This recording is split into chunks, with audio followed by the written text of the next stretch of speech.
गलातियों 4 अध्याय उसकी 1 आयत। मैं ये कहता हूं कि वारिस जब तक बालक है, यद्यपि सब वस्तुओं का स्वामी है, तो भी उसमें और दास में कुछ भी भेद नहीं। अपने पड़ोसी को बोलो, जब तक तू बालक है, अपने घर के नौकरों के समान।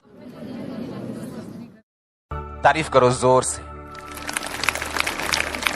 मेरा आज ये बिलीव है कि अगर आज का वर्ड आपने अपने अंदर समाया और रखा, आज आपके इस सवालों के जवाब परमेश्वर आपको देने वाला है। आप रेडी हो क्या? उसने कहा तुम में और नौकर में कुछ भी अंतर नहीं जब तक तुम एक बालक हो। बोलो अपने पड़ोसी को, तुम में और नौकर में कुछ भी अंतर नहीं जब तक आत्मा में तुम बच्चे हो।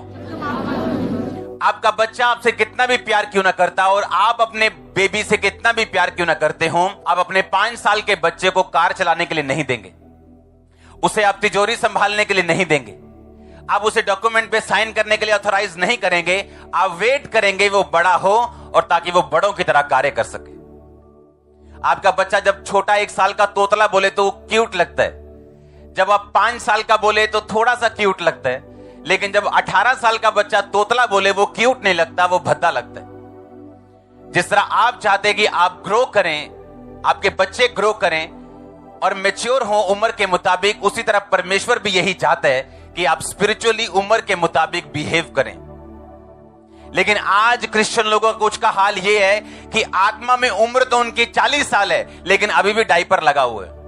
पौलुस कहता है उम्र के हिसाब से तुम्हें गुरु हो जाने चाहिए था, लेकिन अभी भी तुम बच्चे ही हो, क्योंकि अभी भी तुम वही बातों को मांगते हो जो तुम जब 1 साल के थे तो तब मांगते थे कि मुझे पास्टर से मिलना है, मुझे मिलके सारी बात बतानी, मुझे मिलके सारी बात बतानी और ले हैंड करवाना है। और पौलुस कहता थोड़ा ग्रो करो, वर्ड को रिसीव करो, आप चाहे फर्स्ट में चाहे लास्ट में आप ब्लेस्ड होंगे।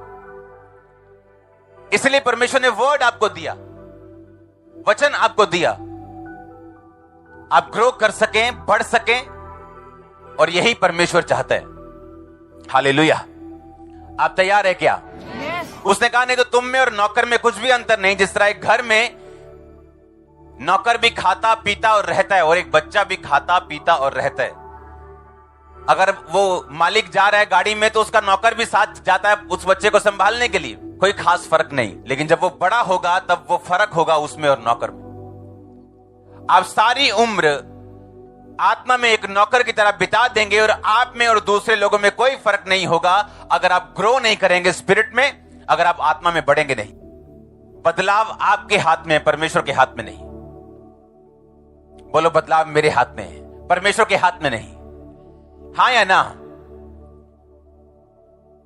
ऐसा कहते जब बात 40 साल का होता है तो 40 साल का होने पर उसकी चोंच जो है वो टेढ़ी हो जाती है, उसके जो नाखून है वो उल्टे सीधे हो जाते हैं, उसके पंख भारी हो जाते हैं और उसको फैसला करना होता है अब मैं मरना चाहता हूं या मैं जीना चाहता हूं। अगर वो जीना चाहता है तो 5 महीने का प्रोसेस है, वो एक पहाड़ पे जाता है, अपनी चोंच तोड़ देता है, अपने नाखून तोड़ देता है, अपने पंखों को नोच नोच के निकाल देता है, जब तक वो सब कुछ नया नहीं आता, और उसके बाद वो 30 साल ऐसा कहा जाता है कि और जीता है।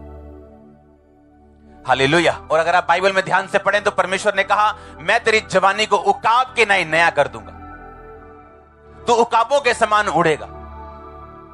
उकाब के साथ परमेश्वर ने आपको कंपेयर किया। इसका कारण क्या है? इसका कारण यह है कि अगर आप चाहें अपनी लाइफ में बदलाव को देखना तो ये आपको पेनफुल प्रोसेस से निकलना पड़ेगा।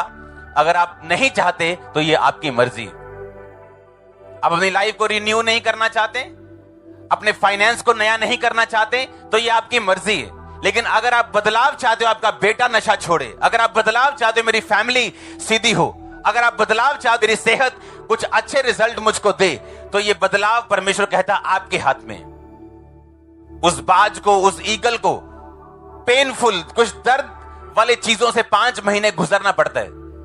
Emotional pain, physical pain, determination, और फिर वो जाके उस बदलाव को लेकर फिर अपनी नई लाइफ को वो शुरू करता है। लेकिन आज मसीही पेनफुल बदलाव को नहीं चाहता सब कुछ ऐसे ही हो जाए। वो प्रार्थना करना नहीं चाहता, वो नाइट प्रेयर नहीं करना चाहता, फास्टिंग नहीं करना चाहता, अपने रिश्तेदारों से वो बहस नहीं करना चाहता, बस ठीक है अगर कुछ दे दिया तो खाना चाहता है।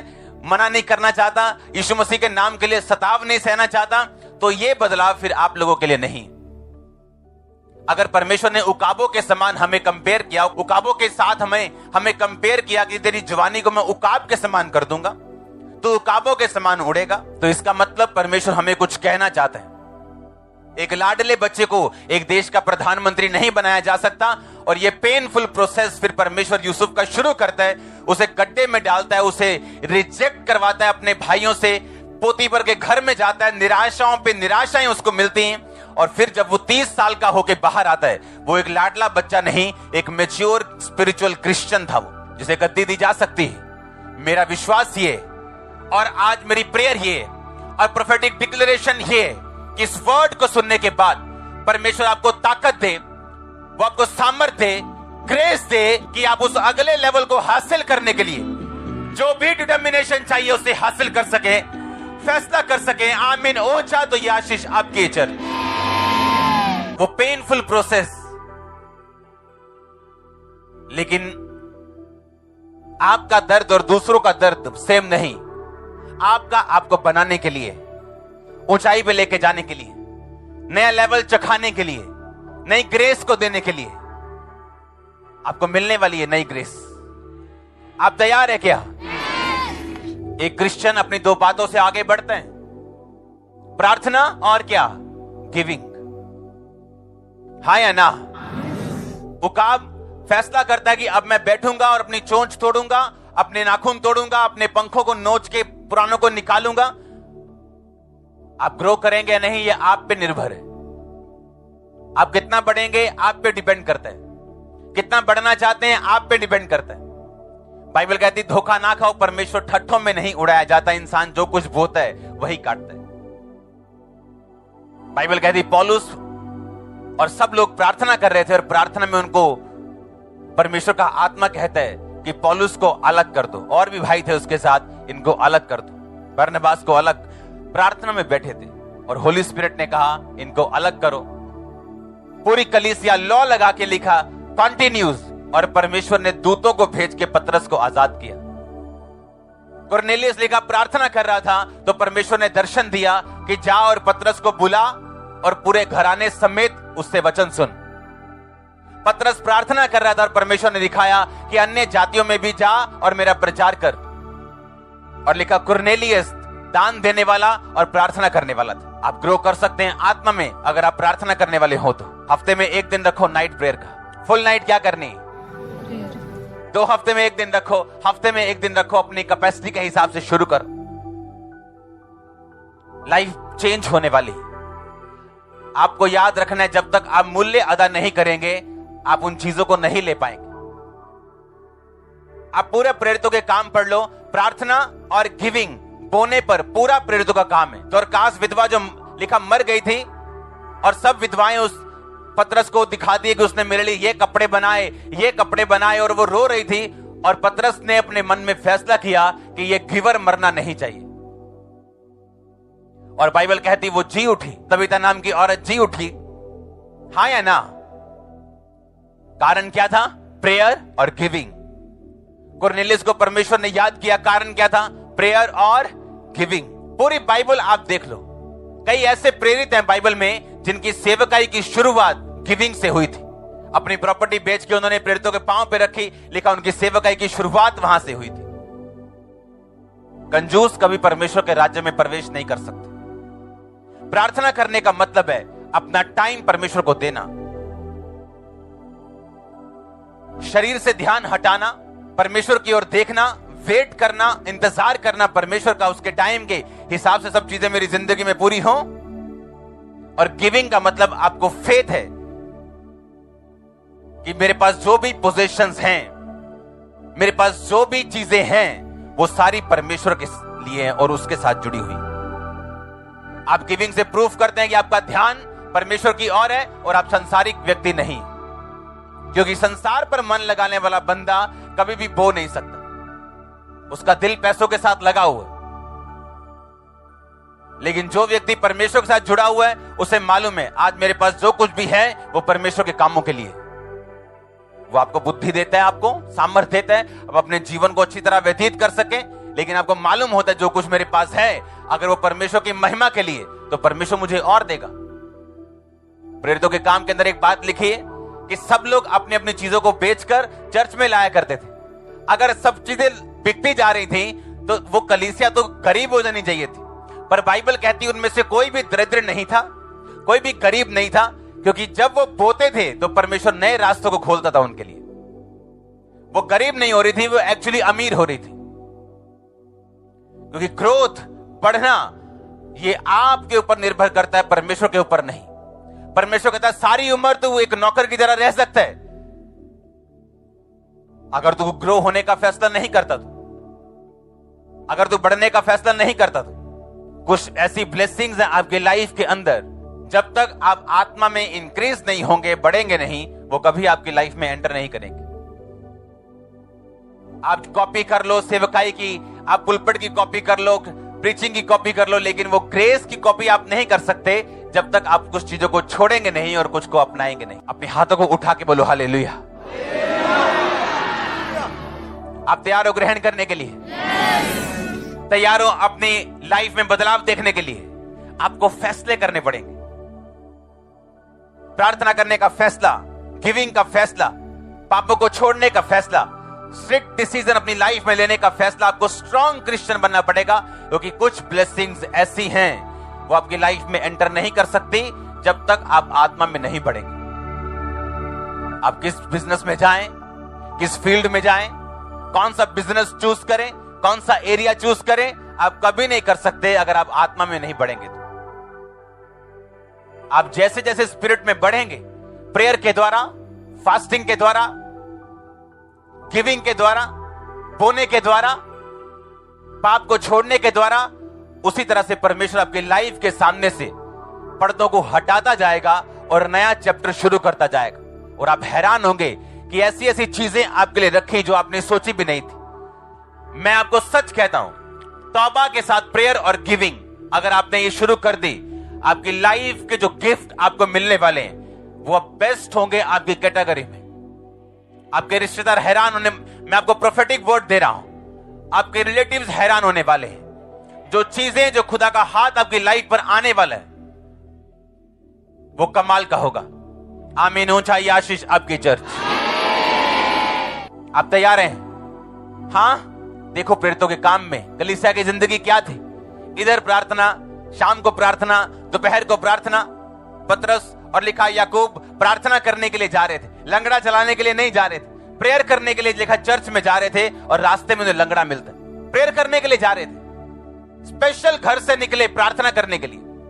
पौलुस स्पेशल घर से निकला शहर के बाहर जाके प्रार्थना करने के लिए, और लिखा वहां उसको बहुत सारे लोग मिले और उसने उनको प्रचार सुनाया और चीजें आगे बढ़ती गई। पतरस प्रार्थना करने के लिए लिखा चर्च में गया और वहां पे लंगड़ा बैठा। जब वो चलता है पूरी जुम्बश के साथ प्रचार फैल जाता है कि यीशु मसीह जीवित परमेश्वर। आप समझ रहे मेरी बात को? इतना इतना महत्व था प्रेयर का। आज किसी विश्वासी से पूछो प्रेयर कितनी है? 10 साल का क्रिश्चियन आधा घंटा प्रेयर। आप वो बच्चे हैं जो 18 साल के हैं और डायपर लगा हुआ है और देखकर बुरा लग रहा है। मैं तो वॉलंटियर हूं जी। प्रेयर कितनी है? आधा घंटा। मैं तो ये 4 साल से चर्च आ रहा हूं। प्रेयर कितनी है? पौना घंटा। बाद में आप परमेश्वर को बोलेंगे कि ये जवाब क्यों नहीं आया, ये जवाब क्यों नहीं आया। और मैं आपको सच कहता हूं, परमेश्वर ने एक भी जवाब आपको देना नहीं, क्योंकि वो सब जवाब दे चुका है। अगर आप ध्यान से बाइबल पढ़े तो लिखा, जब पौलुस, जो पहले शाऊल था, कलीसिया को पकड़ने के लिए रास्ते में जा रहा था, एक सूरज चमका, एक रोशनी चमकी, वो गिरा और यीशु ने कहा तू मुझे क्यों सताता है? उठा तो उसकी आंखें बंद थी। उसे दमिश्क में उसके साथी हाथ पकड़कर छोड़ आए और परमेश्वर हनन्याह नामक चेले को बोलता है, हनन्याह जा और पौलुस को पूछ। वो एक सीधी गली में तरसुस वासी, पौलुस को पूछ जा, क्योंकि देख वो प्रार्थना कर रहा है। और उसने हनन्याह नामक पुरुष को अंदर आते और अपने पर प्रार्थना करते देखा है। परमेश्वर ने हनन्याह को भेजा नहीं था। हनन्याह रिजल्ट था पौलुस की प्रेयर का। आप समझ रहे मेरी बात को? परमेश्वर ने उसको नहीं भेजा। अब आप सोचेंगे अगर परमेश्वर ने पौलुस को हनन्याह से चंगा किया तो मेरी लाइफ में कोई हनन्याह क्यों नहीं आता? मेरी जिंदगी में कोई ऐसा क्यों नहीं आता? मेरी लाइफ में कोई डिवाइन हेल्पर क्यों नहीं आता? बाइबल कहती परमेश्वर ने कहा हनन्या मुझे तुझे इसलिए बात करनी पड़ रही है क्योंकि पौलुस ने एक हनन्या को अंदर आते देखा है। मैंने नहीं कहा तुझे जा, पौलुस ने ऐसा देखा है क्योंकि वो प्रार्थना कर रहा है 3 दिन से ड्राई फास्टिंग के साथ, कुछ खाया नहीं है, कुछ पिया नहीं। और आज आधा घंटा प्रार्थना करने वाली चर्च इतनी बड़ी बड़ी डिमांड्स रखती है परमेश्वर के सामने। आपका हाल यह है कि जेब में साइकिल के पैसे हैं और मर्सिडीज के शोरूम के बाहर खड़े उसके मालिक को गालियां निकाल रहे हैं, पता नहीं क्यों नहीं मैनू गड्डी दिंदा है। और जिसके पास मर्सिडीज का पैसा है वो तो खुद भी नहीं जाता, अपने असिस्टेंट को, अकाउंटेंट को भेजा, जा एक गाड़ी निकलवा के लेके आ।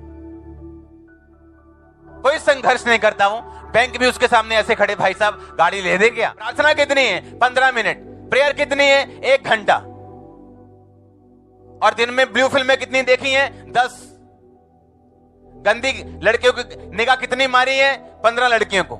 लड़कों को कितनी गंदी निगाह मारी है जी? 10 लड़कों को। और हम सोचते हैं कि परमेश्वर हमारी सारी प्रार्थना को उत्तर जल्द दे। चर्च में आए, लकड़ी ली, आग जला ली, वापस आते जाते पाप का पानी फेरा, ठंडा कर दिया। अब कहां कहां से जल रही है, कहां कहां से ठंडी है। ये हाल क्रिश्चियन लोगों का है। कहीं शैतान काम कर रहा है, कहीं पर परमेश्वर की ब्लेसिंग है, क्योंकि कभी पाप कर लिया, कभी प्रार्थना कर ली। ये हाल है और वैसे ही लाइफ है। शाम को कहां जा रहा है पौलुस?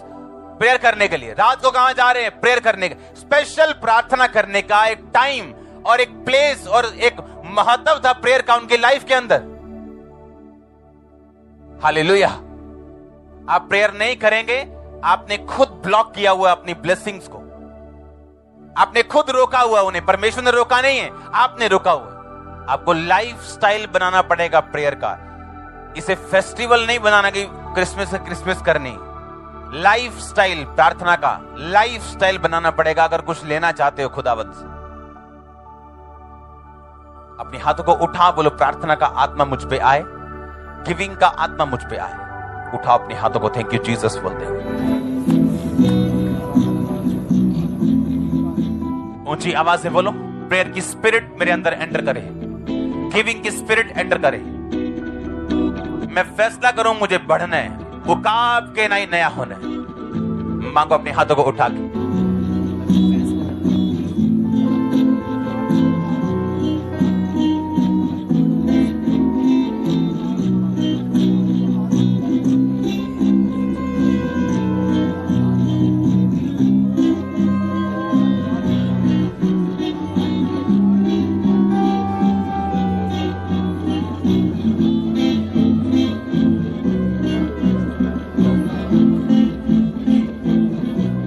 प्रभु यीशु मसीह के नाम में रिसीव करो जो आज मैंने बोला, फिर से बोलो आमीन। आप तैयार हैं? आपकी लाइफ चेंज होने वाली है। मैं सच कह रहा हूं, इम्पॉसिबल की ना हो।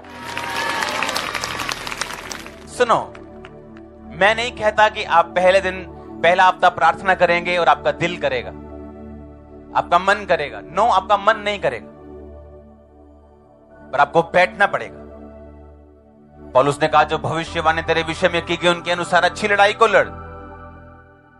आपको लड़ना पड़ेगा उन प्रोफेसीज के लिए। और ये जो मैंने आपको रिलीज किया है और ये आप ले चुके हो। आप जैसे ही आज की मीटिंग के बाद इन वर्ड्स को पूरा करना शुरू करेंगे, ये सारी चीजें एक्टिवेट हो जाएंगी। एक बार मैं एक अफ्रीका में चर्च में बैठा और वो खुदावंद का दास अनाउंस कर रहा था, ये वाला बीज, ये वाला बीज, ये वाला, और मैं लिख रहा था। और जितने वो बोल रहा था मैं सारे बोल रहा था। और वो हैरान हो रहा था कि यार तू क्या कर रहा है, ये भी लेना है, ये भी। मैंने कहा सब लेने, मुझे सब ब्लेसिंग्स चाहिए। प्रॉब्लम बता कहां है? जब चर्च किसी ब्लेस्ड व्यक्ति को देखती है या एक पास्टर किसी ब्लेस्ड पास्टर को देखता है, वो सोचता है शायद कोई स्ट्रेटेजी है, चाहे कोई प्लान है इनके पास। कोई प्लान काम नहीं आता भाई मसीह में। कोई स्ट्रेटेजी नहीं चलती, कोई प्लानिंग नहीं चलती अगर आपका बेसिक राइट नहीं है तो। हालेलुया। लोग बोलते हैं ये चर्च जो आपने खुदाबंद ने आपको दी है, ये 25,000 हो गई एक साल में। कहां? गुरदासपुर चर्च इतनी बड़ी कैसे? आप पे निर्भर करता है, आपका बोना, आपकी प्रेयर्स, कमिटमेंट खुदावंद के साथ, आपकी क्लीन लाइफ फाइनेंस में। चर्च का पैसा आपका नहीं। और ऐसी सब चीजें, सब रूल्स और स्पिरिचुअल चीजें जब आप फॉलो करते हैं, ग्रोथ आपकी लाइफ का हिस्सा है। आप तैयार हैं बदलाव को देखने के लिए? आप हमेशा याद रखो, कोई भी सीरियस बदलाव बिना पेन के कभी नहीं आएगा। अगर एक औरत बच्चे को जन्म देती है, उसे मालूम है वो किन चीजों से होकर, सिर्फ वो लेबर पेन नहीं, पूरा 9 महीने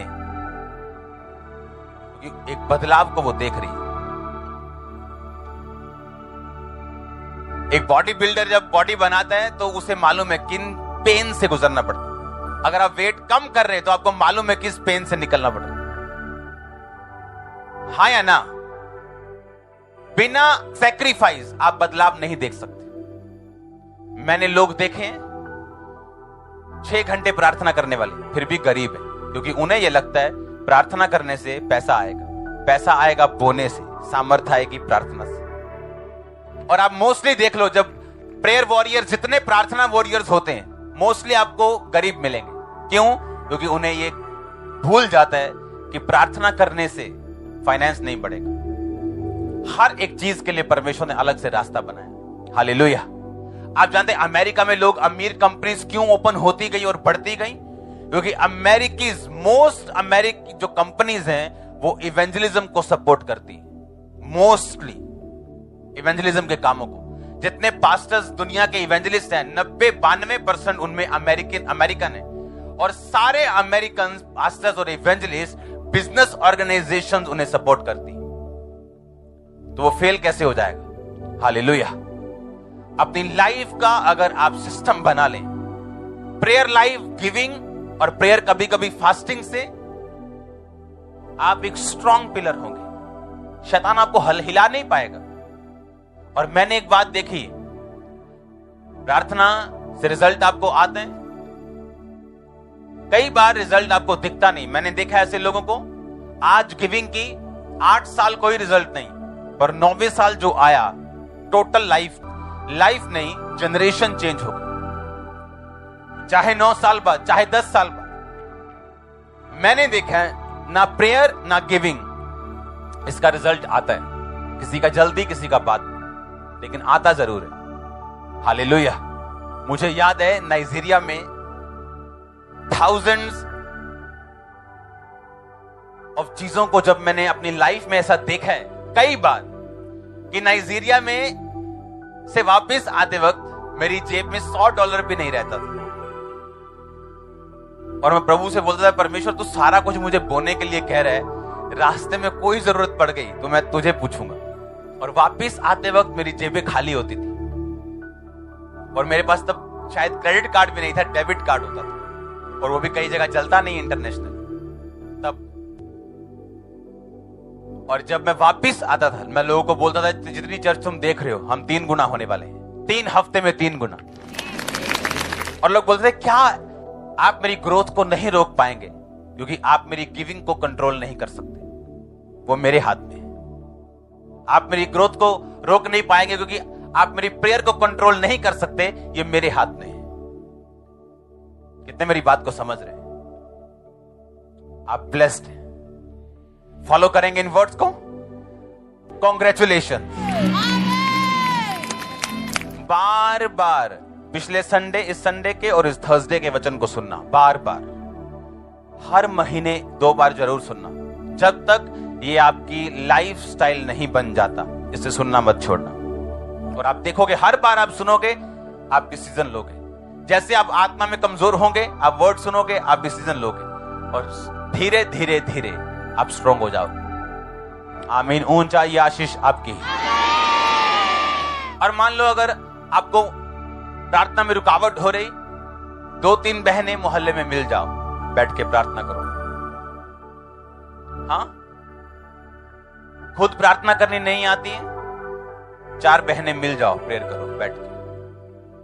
कुछ नहीं आता प्रार्थना में, हालेलुया हालेलुया बोलो 2 घंटे। जिस तरह बाप से हम मांगते हैं तो हमें स्पेशल वर्ड्स को लेने की जरूरत नहीं है। अपने बाप से टॉफी मांगने में हम एप्लीकेशन नहीं लिखते कि सेवा विखे जी, हाँ दूधा डैडी, आप सीधा जाते हो। वैसे ही बाप है, वो आपसे इतना ही प्यार करते हैं। आप सीधा बैठ के सीधी बात कर सकते हो उससे रोज, एवरीडे, और लाइफ चेंज है। मैंने कहा